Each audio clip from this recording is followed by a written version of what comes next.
নামাজ পড়া অবস্থায় যদি আপনার ব্রেনের মধ্যে বাজে চিন্তা চলে আসে, তাহলে 4টি কাজ করুন, দেখবেন কখনোই আপনার নামাজ পড়া অবস্থায় আপনার ব্রেনে বাজে চিন্তা আসবে না। 1 নাম্বার হচ্ছে নামাজ পড়ার আগে এই ছোট্ট একটা দোয়া, এটা 3 বার পড়ে নেবেন।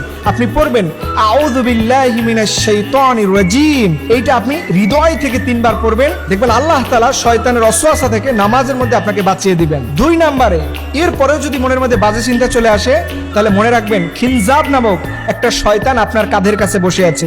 এই সময় নবীজি বলেছেন, তোমাদের নামাজের মধ্যে যদি বেশি ডিস্টার্ব ফিল হয়, তাহলে তোমরা বাম দিকে ফিরে হালকা প্রতীকী থুতু, মানে আপনি থুতুটা পড়বে না, কোনো লালা পড়বে না, জাস্ট প্রতীকী থুতু, এটা আপনি 3 বার ফেলবেন, দেখবেন সাথে সাথে এই খিনজাব নামক যে শয়তান থাকে এটা আপনার থেকে পালিয়ে যাবে। 3 নাম্বারে আপনি যখন নামাজ পড়তে দাঁড়াবেন, মনে রাখবেন এই নামাজটাকে আল্লাহ রাব্বুল আলামিন দেখতে পাচ্ছেন। আল্লাহ আপনার নামাজ দেখছে, এই ফিলটা যদি আপনি জাগ্রত করতে পারেন, দেখবেন কখনোই আপনার নামাজের মধ্যে কেউ আপনাকে ডিস্টার্ব করতে পারবে না। মনে রাখবেন আল্লাহ আপনার নামাজ দেখেন। সর্বশেষ এবং 4 নাম্বার, এই দোয়াটা নিয়মিত পড়বেন যাদের নামাজের মধ্যে বাজে চিন্তা চলে আসে। রাসূল সাল্লাল্লাহু আলাইহি ওয়াসাল্লাম বলেছেন, এই দোয়াটা পড়লে আল্লাহ তাআলা তার অন্তরকে দিনের উপরে টিকিয়ে রাখেন। দেখেন আমাদের অন্তর বিক্ষিপ্ত হয়ে যায়, এদিকে সেদিকে মুহূর্তের মধ্যে দৌড়াদৌড়ি ছুটাছুটি করে, বিশেষ করে নামাজের মধ্যে।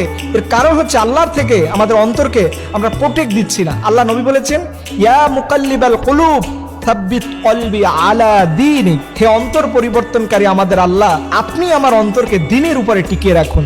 এই দোয়াটা পড়লে দেখবেন আপনার নামাজের মধ্যে কখনো বাজে চিন্তা আসবে না। ফরজ নামাজের সালাম ফিরানোর পরে সাথে সাথে এটা পড়বেন, দেখবেন পরবর্তী নামাজ পড়া আপনার জন্য সহজ হয়ে যাবে। আর একটা গুরুত্বপূর্ণ বিষয় হলো, নামাজের মধ্যে যদি মনে করেন যে আপনাকে কেউ ডিস্টার্ব করতেছে, মনোযোগ চলে যাচ্ছে, তখন মনে রাখবেন আপনার নামাজটা আল্লাহর কাছে কবুল হবে।